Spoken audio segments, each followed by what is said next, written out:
Now, members of the famous Garrick Club in the West End of London have voted to allow women to join the institution. The all-male private members club, which was founded in 1831, had been under pressure to admit female members, and the vote on the issue was passed with nearly 60% in favour of allowing women to join. Earlier, I spoke to Ben Cope, political commentator with Young Voices UK, and Bushra Sheikh, a journalist and broadcaster, and I began by asking Bushra for her reaction to that vote.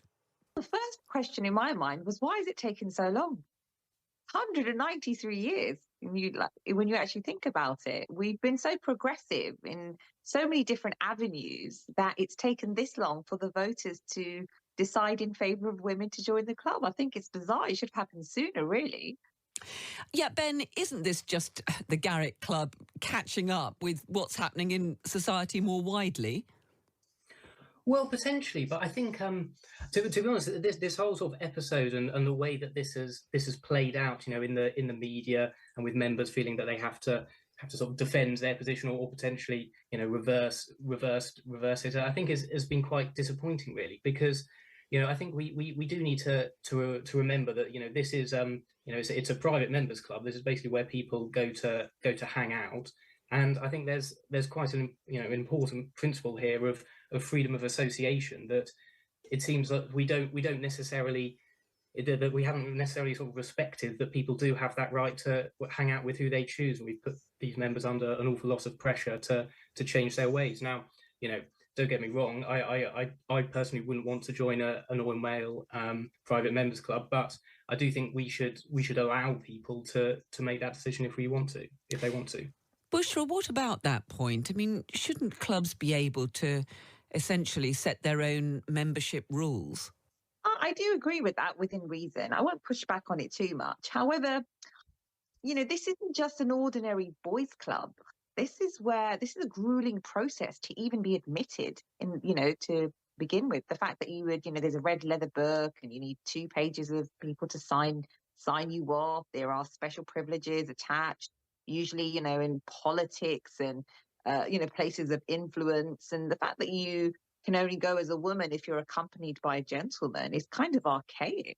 So if it was a regular boys' club where you're hanging about, having a drink, and it's not really, it's actually more than that. It's opportunities, it's you're building your black book, it's your network.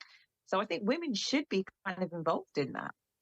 And Bushra, do you feel that membership of a club like that actually is important in terms of opportunities and the networking that you've just mentioned? Well, personally, I think it's an old age tradition that needs to die out, to be honest. I don't think you have the fairness of opportunity because it is very, very difficult to get into those types of clubs. And I think the opportunity spectrum should open up a little bit more. And maybe the whole process of it should be reduced in terms of how you can access that club. That's just my own personal preference. I don't think we should have these kind of institutions to this level that still exist. Because in a way, because you are able to have certain opportunities through your network, that's only going to be exclusive to the few that get chosen to go there. So I think the entire institution perhaps is a little bit old school, and we need to have a look at that in itself. And like I said, if it was just having a game of snooker or doing something like that, that's totally different. But we know that the list of people that are part of that club is incredibly skilled, talented, influential, political, in the arts.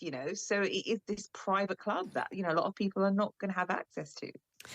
Ben, what about that? Is there something special about the Garrick, do you think? Because there are other all-male clubs. Many of those traditional clubs in St James's still have all-male membership. And, I mean, you can think of other institutions like the MCC where you have to wait for other members to propose you and so on, and it's very difficult to get in.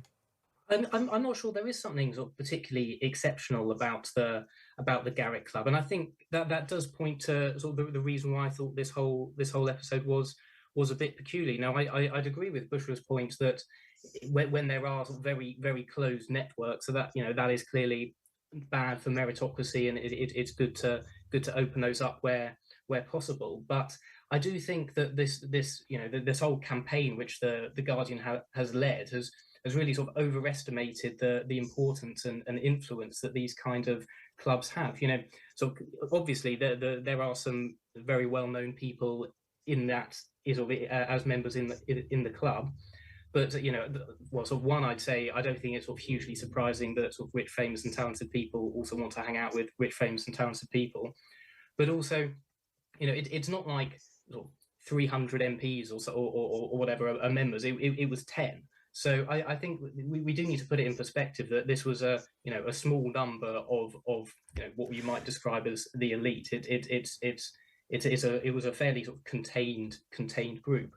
But we did have the head of the civil service, before he got embarrassed about the fact that it was an all-male club and resigned, the Deputy Prime Minister. There clearly are people who wield an awful lot of power and influence who are members there. So can you understand why people who are barred simply because they're women felt that this really was something that needed to be challenged? I do understand it, and I think particularly the sort of the Simon Case membership. I think given what the civil service sort of tried to represent, I think that was sort of compromising for him.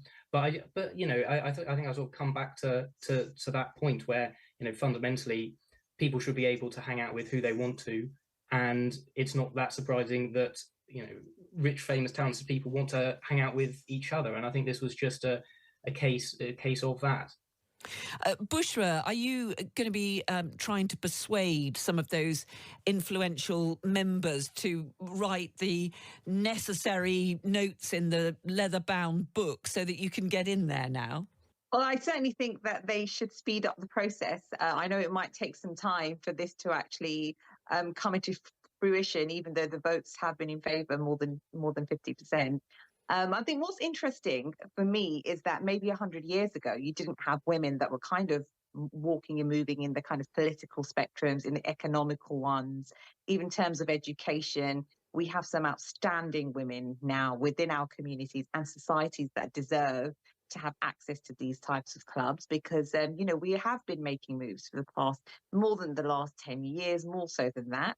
So it's important to have that kind of inclusivity. Like I said earlier on, it's the fact that it's taken so long. I mean, partly is because there has been old age tradition of men joining together and having that time away from the family, where they spend it with their peers and their friends. And I get that, but then you do end up creating this status, this elitist group and class of people that make them feel a little bit more special than other people. And I certainly think that if that's the environment that you are creating, then for sure, you have to have women in those spaces. And I think it will be a much better space with women in it. Ben, you clearly are in a role where you want to make your voice heard.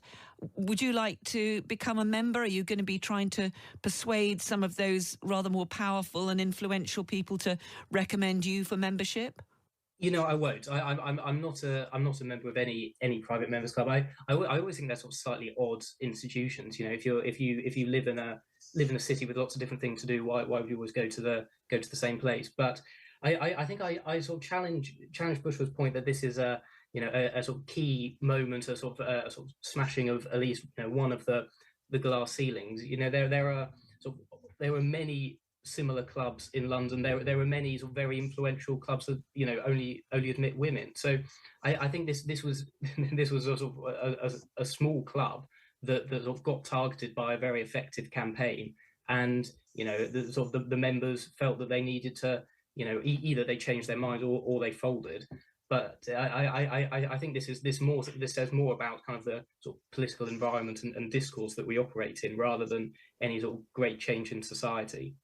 Bushra, I think one of the attempts to have an all-women's club recently folded because there weren't enough people who were interested in it. I mean, what do you think about the idea of all-women clubs? I mean, if you object to all-male clubs, I wonder whether you would apply the same approach to all-women clubs. I think we're also facing at this time that we're still just about getting women into, let's just say, positions of power, or let's say positions of kind of higher roles. We're still at that point where women are not quite there yet. And I think that's probably why you'll have a lot of women that may not be attracted to clubs like this, because we're still fighting the battle of having equal pay. I mean, we're still talking about things like that within these organizations and institutions. But having a women's only club, I mean, again, for me, I just feel like, why do we, if we're going to have a club, what's the need of closing it up? If you want to have an all women circle, you usually do that at lunch. You could do that going out a couple of times a week. But when you formate clubs like this, where you go there every time and you don't go anywhere else, you go to this particular club, and then I don't see the reason why you have to make it one gender. I think it should be open to everyone that passes whatever process you have, because I don't think talent is kind of restricted to anybody. Is it really such a problem for women? I mean, we've had our third female prime minister, we've had a female home secretary, we had a female first minister in Scotland. People are reaching the most powerful positions in the land. I agree. Whilst we have had women in those roles, we're not looking at it at the grassroots levels. So that I have spoken to women that still struggle within those kind of frameworks in ordinary positions.